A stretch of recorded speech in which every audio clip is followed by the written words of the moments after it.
রাজনৈতিক প্রভুকে কোনো দলকে ক্ষমতায় টিকিয়ে রাখার জন্য অন্যান্য ভিন্ন মতাবলম্বী লোকদেরকে বা সরকারের সমালোচনাকারী ব্যক্তিদেরকে খুন করা বিজেপির কাজ নয়। এটা রাজনৈতিক ব্যাপার। আমি প্রথম জিআইসি সেলের মামলায় আমরা দেখলাম যে অভিযোগ গঠনের শুনানি শুরু হয়েছে, যেখানে বলা হচ্ছে শেখ হাসিনার প্রধান মাস্টারমাইন্ড। আজকে আপনার অনুভূতিটা কি, আপনার ইয়েটা জানতে চাই একটু। আমার অনুভূতি আমি প্রথমেই বলেছি, প্রথম দিন যেদিন 8 তারিখে 8ই অক্টোবর আপনার যেদিন ওয়ারেন্ট ইস্যু হয়েছে, আমি সেদিনই বলেছি আমি কোনো প্রতিহিংসা বা জিঘাংসার জন্যই মামলা করিনি।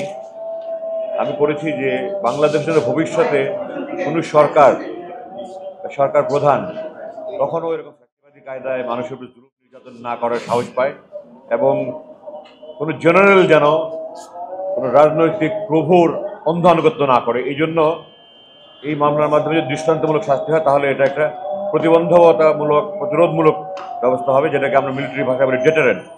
আমি ভবিষ্যতে যেন এই ধরনের আর কোনো রকমের বাংলাদেশে এরকম দুর্দিন না আসে, ফ্যাসিবাদী কায়দাকে শাসন না করে, কোনো জেনারেল অন্ধ আনুগত্য করে মানুষের জুলুম নির্যাতন না করে, গুম খুন না করে, এটার একটা দৃষ্টান্তমূলক শাস্তি হলে ভবিষ্যতে এই ধরনের আর কেউ করার ধৃষ্টতা দেখাবে না। এই উদ্দেশ্যে আমি করেছি, দেশের জন্য, দেশের ভবিষ্যতের কথা, কল্যাণের কথা চিন্তা করে আমি মামলা করি। আমি আশা করি কোনো নির্দোষ ব্যক্তি যেন শাস্তি না পায়, কিন্তু কোনো অপরাধী যেন ছাড়া না পায়, এবং যারা প্রকৃত অপরাধী হুকুমদাতা তারা যেন দৃষ্টান্তমূলক শাস্তি পায়।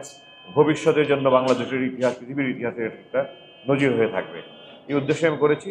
ব্যক্তিগত প্রতিহিংসা বা জিঘাংসার জন্য আমি মামলা করিনি।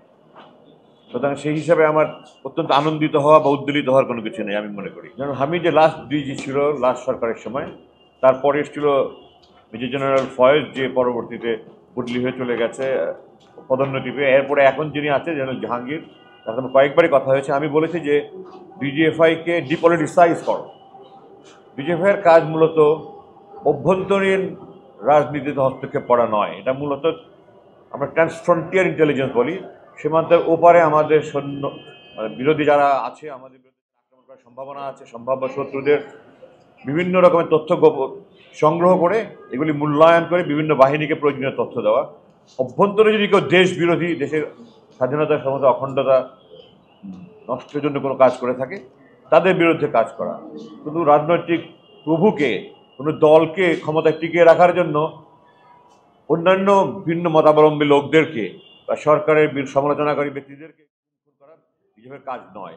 এটা রাজনৈতিক ব্যাপার। আমি তাদেরকে বলেছি যে ডিজিএফআইকে ডিপলিটিসাইজ করো। আমাকে বলেছে স্যার, আমি কাজ করছি। আমি আশা করছি যে এই সরকার তাদেরকে সেই অনুযায়ী দিক নির্দেশনা দেবে, এবং যারা এখন ডিজিএফআই দায়িত্বে আছে এবং তাদের সিদ্ধান্ত গ্রহণের যাদের ক্ষমতা আছে, তারা সেই অনুযায়ী ব্যবস্থা নেবে বলে আমি আশা করি।